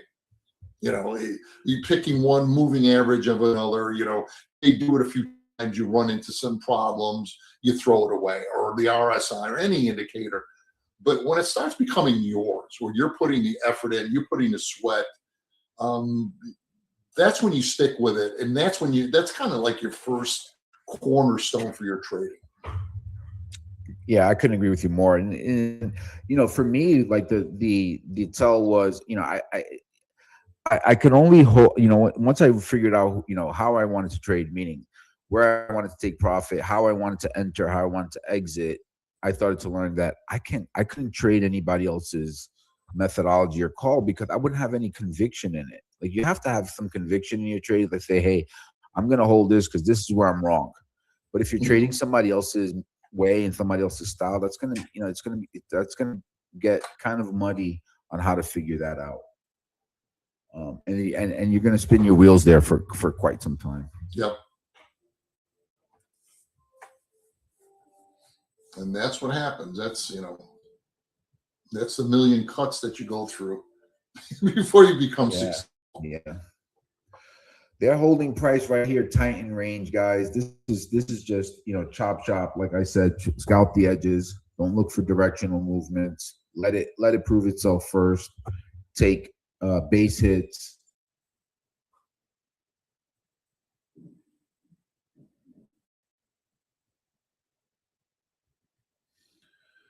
Can easily see where we move a little bit higher, maybe test that yesterday's high, and then come back into range. Let's see. Yeah, there's just limited upside here with all that resistance sitting up there at, you know, 72.30. So even if we do get above the overnight high, I mean yesterday's high 7,200. I mean, if you look at crude looks like it wants to hit new highs. Yeah, that's a good eye. It just, what was the level from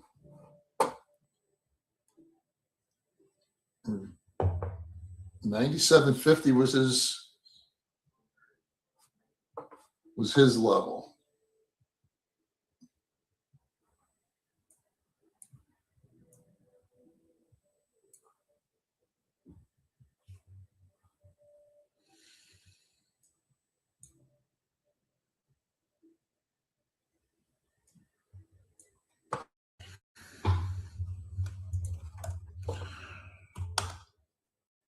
Oh man, I have music in the background.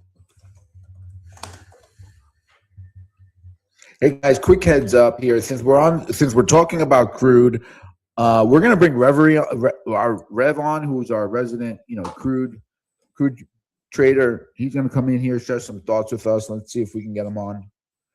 Since we're so choppy, since we're so, you know, kind of sideways bound,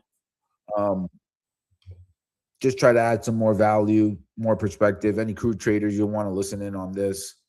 Rev, unlike us, he focuses strictly on crude oil. He's been trading it for a long time. He's who I go to when I want to know more about crude.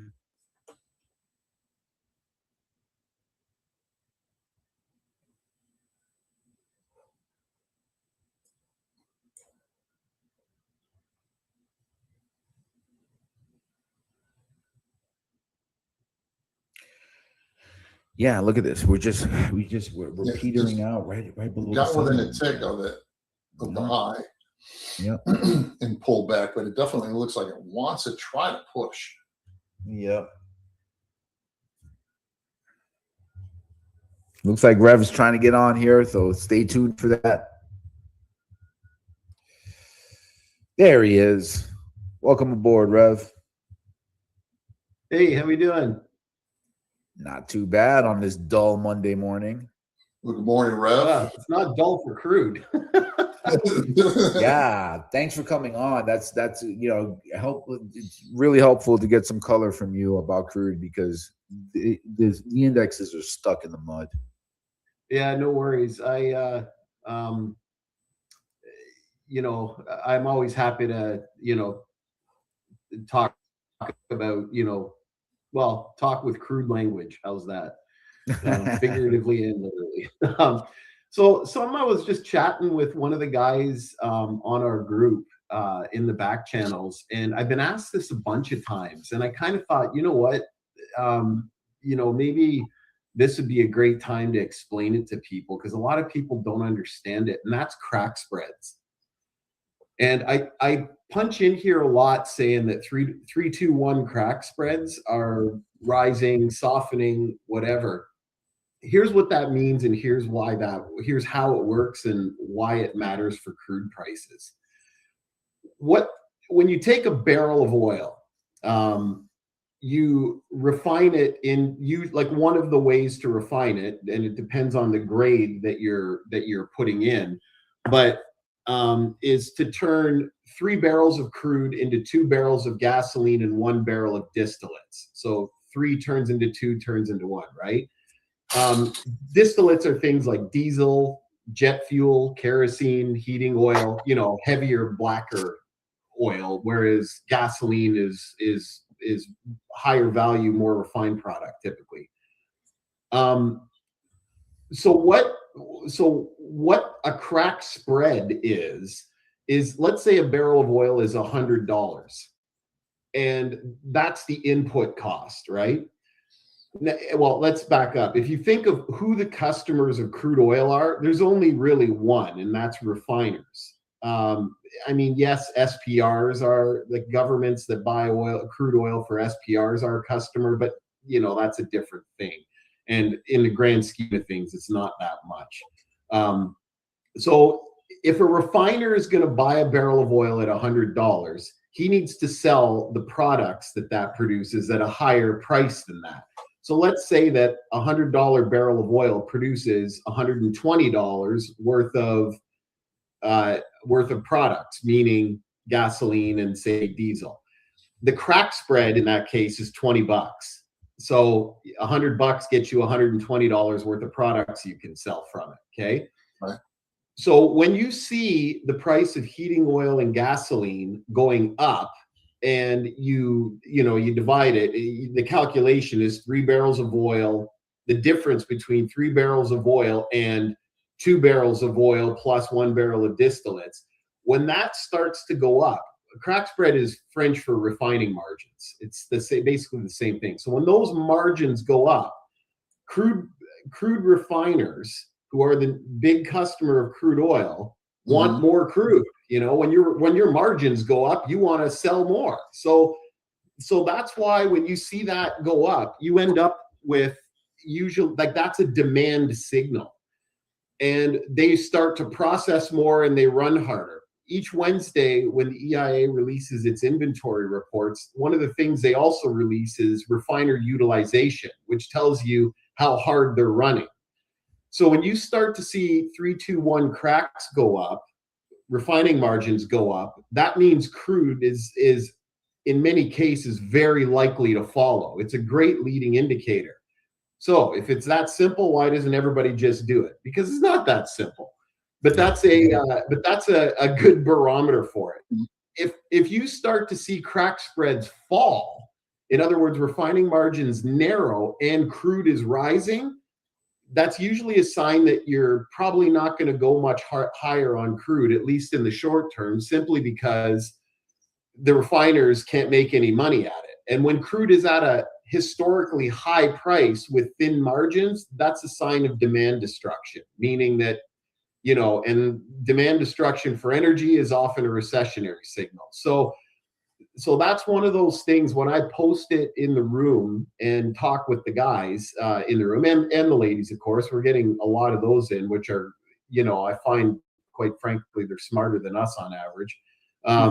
They don't make any of the macho man trades that a lot of us tend to, right? So, a lot less ego driven, which is a breath of fresh air, quite frankly. But the point is that when you have I've had a lot of people asking about what does that mean. So what I've just explained in simplest terms is why 3-2-1 crack spreads matter. And what that's how you can tell, whether a crude rally is durable or not. If you get a big crude rally, but refining margins compress, then that rally probably isn't going to last. But if you get a big refining margin rally, meaning heating oil and RB and HO are the two easiest ones to identify. If those rally and crude doesn't yet, there's a pretty good chance that crude will catch up. Okay. So that's So just we're- one of the tricks that we talk about here in the room. We talk about it on the front channels quite. We meaning me. I'm always yakking about it, but and in the back channels we talk about that as well. But it's just something that occurred to me that, if more than one person's asking it, there's probably more than one person that's afraid to ask. Well, So, Rev, where do we stand right now? go ahead, Tom. Sorry. I'm sorry, Rev, where do we stand right now? With what's the right now? Yes. $53, which is really effing high.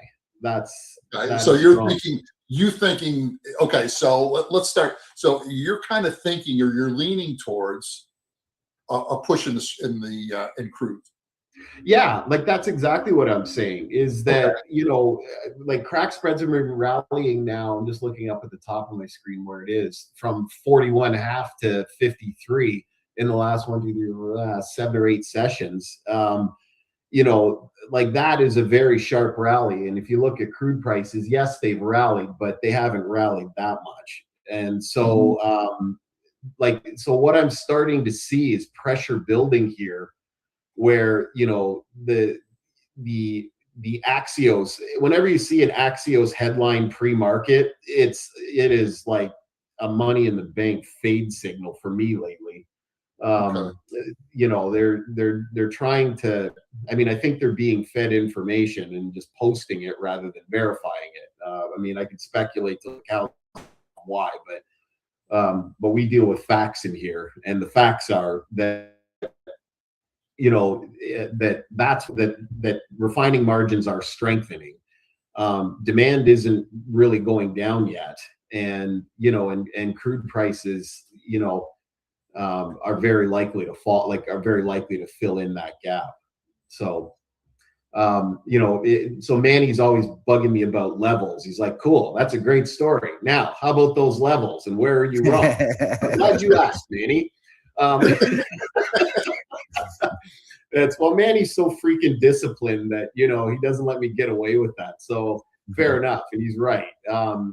Here we are at, right around 96.5, where we've had, a whole bunch of resistance, and it sure looks like we're going to punch through it. The big tell is whether or not there's volume. The next stage after that is somewhere around 97.5, 98. And then I see 104, and then I see 115.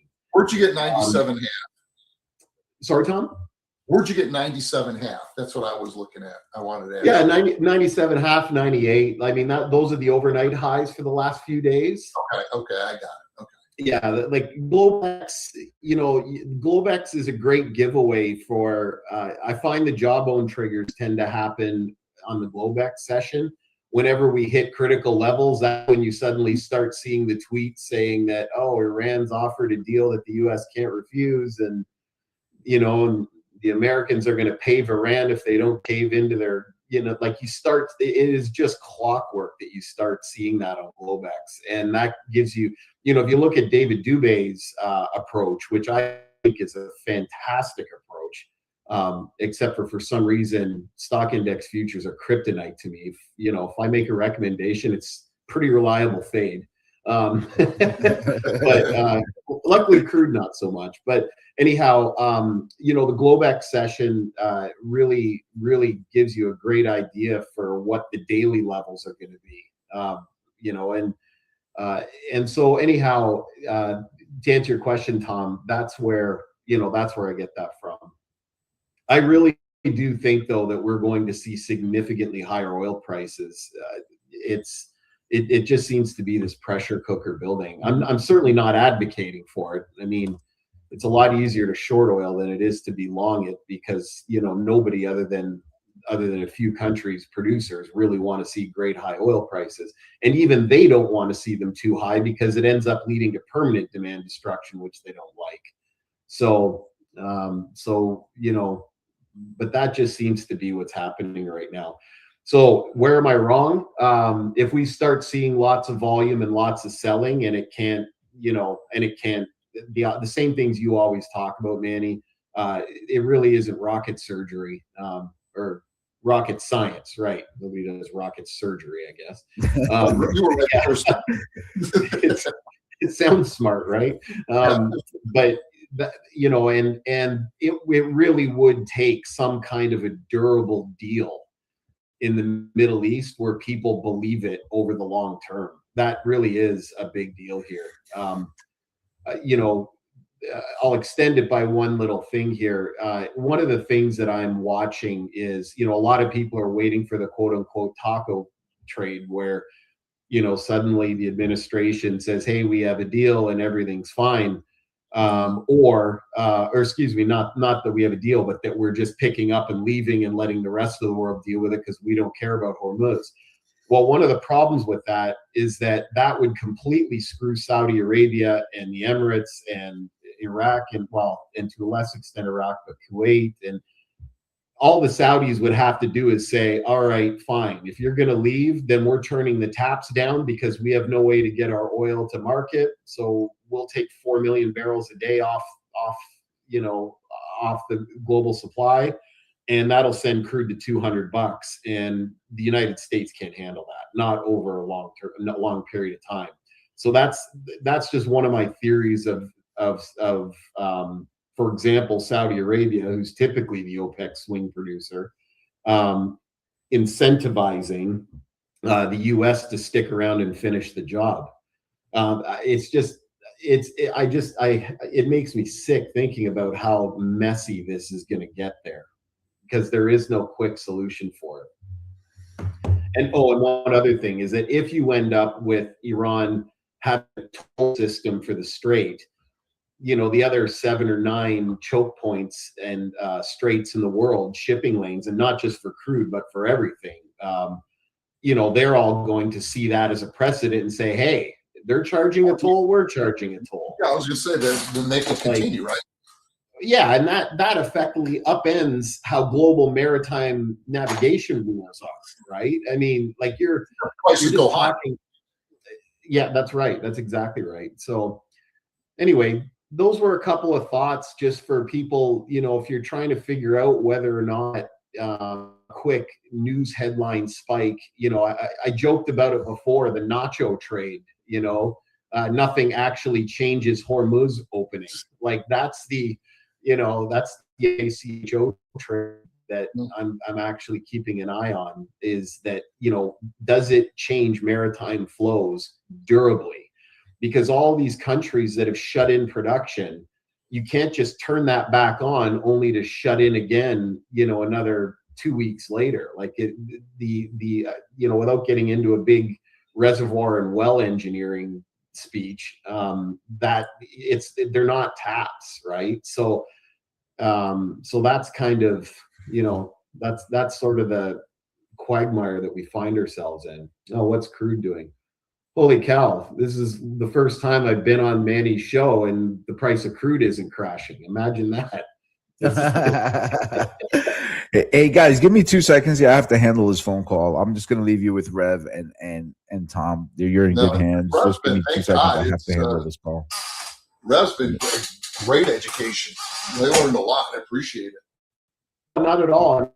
I mean, you know, I've learned a lot from Manny and Danny, and you know, the approaches that you guys use to trading, I've used to incorporate in my own, which have helped. So, which has been a lot of fun, because anytime that you get better at the craft that you use to make your living, you know, that's a wonderful thing. And I certainly enjoy all of your community asking me questions about it. It's you know, they say that if you really want to truly get good at something, teach it to a novice. And Absolutely. Right. And not that there's, you know, too many novices here. There's a lot of really smart ladies and fellas here, but you know what I mean? It helps you sharpen your own thing. Yeah, if you can't teach it to someone who's starting, then you don't know. That's a great, you know what? I heard you guys saying something not a few days ago, Tom, that made a lot of sense to me about you know, if it's something about you know, if you can't explain it in a couple of sentences, you really should question whether, you know, how well you know it yourself. And I thought that was a salient point. So, you know, one other thing I thought I might mention is that, the inventory draws are going to really start hitting home this week and next, I think. Just my quick back of the napkin calculations. And once we see that, I think we're going to see the futures really start moving for all the liquids like heating oil, gasoline, and crude. So great comment, David. Iron sharpens iron. Yeah, yes, it does. And I love David's approach, by the way. I think rookies and veterans alike could learn an awful lot from that guy. He just puts things in such absorbable terms that are immediately practical. But that was pretty much all I had to say about crude. I just thought that, I was having a couple of back channel conversations about it and thought it might be helpful to the greater community. No, I learned a lot, and I appreciate it. I should know more. Living in Houston, I should know more about it. Yeah. I still learn every day, man. And it seems like it's like the old Don Henley lyric goes, the more I know, the less I understand. Yeah. My wife reminds me of that a lot. I think we can all relate to that. Is there anything else you want to ask before I hop off and so the airways, Manny? Not sure if you guys can hear me. Can you hear me? Yes, I can hear you fine. Okay, great. No, so what I wanted to ask was, do you trade around like the inventory releases? How does that change your approach in any way? Yeah, like the inventory releases are great hit and run trades. We've talked about this on your show. Like, we've touched on it a couple of times where, like I use trend trades obviously for the longer time frames, use swing trades for the medium ones, and use hit and run trades either for event driven stuff or intraday. So on every Wednesday, sometimes on Thursday, if there was a short week previous, the EIA, the energy, like the U.S. government agency in charge of all this stuff, they release their inventory reports. Did we increase inventory? Did we lose inventory? And they also tell other things like I said before, refinery utilization, how much came from the SPR, how much oil is there where we don't really know where it came from, but we're counting it anyway. And it's not an exact science. It's actually a model. It's not an actual inventory count like in a convenience store. How many bags of chips do we have on the shelf? So it's not entirely accurate. There's a lot of speculation that, of course, the powers that be mess with it to, change perceptions. That may be true. It may not be true, but it's used. A trade that, used to really work well, it still works well to an extent, is, they like the big traders know that a lot of retail traders are watching those inventory reports. And if you get a bullish report, meaning a bigger than expected draw, they're going to start buying like crazy. And if there's a bigger than expected build, then they're going to start selling like crazy, right? Pretty straightforward. What often happens, like a super easy trade that often works, is on that Wednesday when it comes out at 10:30, you will get an immediate volume swell and a big reaction. Mm-hmm. And it's not a bad trade to just let that reaction happen. Wait till it sort of slows down anywhere from 5 minutes to an hour later, somewhere in there, and then fade it for the rest of the day. That trade has been arbing out over time, and the amount of money you can make on it is getting thinner and thinner as more people catch on to it. But especially for for really busy where crude is in the headlines, that trade still works. In the dead of winter, or like in what they call the shoulder seasons, it doesn't really move much. But I think that's what you're referring to, Manny, and that's kind of how to. So you don't look now though, but we're up there testing that 97 band right now, and that's going to be that's obviously been a number to pay attention to. So if you guys are tuning in, if you guys are watching on YouTube, hey, heads up, crude oil is trading 97.06. This is pretty much, I would consider this a decisive point. Decisions will be made here. Hey guys, I got to step out. Thank you guys both. Yep. I appreciate it, Nope. Rev. I appreciate the instruction. But listen, everybody, have a great day trading. Thanks, Tom. Appreciate your input this morning. All right, buddy. Have a good day. Likewise. Tom. Take care. Yeah, for the folks watching on YouTube, do me a favor, hit that like button, hit the subscribe button. We're gonna building out the show. We're gonna continue to add value to your morning show. But that's for us. That's gonna call it a day here. We're gonna cut it down a little bit early. I have to go because I drove into town late last night. I have to go take my car to the shop, and I have to be there in 15 minutes, and it's 25 minutes away. You can totally beat that. Andy, thanks for having me on as always. No, thanks, Rev. Thanks for stopping in. Always appreciate it. Like we said, guys, Rev's our resident crude oil expert, and we have him come on several times a week to give us our insight. Pay attention to crude here. It just broke out above that 97 price, so heads up there. Okay, see you, Manny. Best of luck. All right, thanks, Rev. Appreciate your input. Appreciate it, buddy. Take care. Have a good one.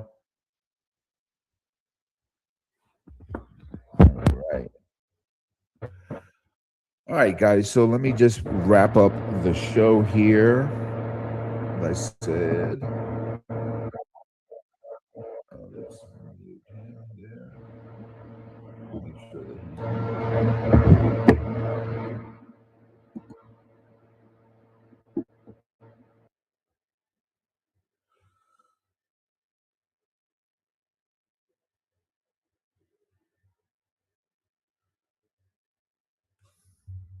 again, to everybody watching, thanks for tuning in. Do me a favor, hit that like button, whether you're on X or whatever social platform you're viewing us.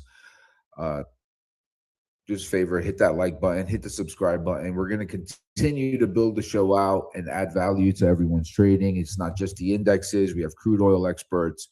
And we're going to continue to add a unique approach to trading, right? Where it's not just about time, it's about context. It's not just about price. It's about time, context, and share our experience, all with a focus on being consistently profitable. So once again, thanks for tuning in, guys. Appreciate your support.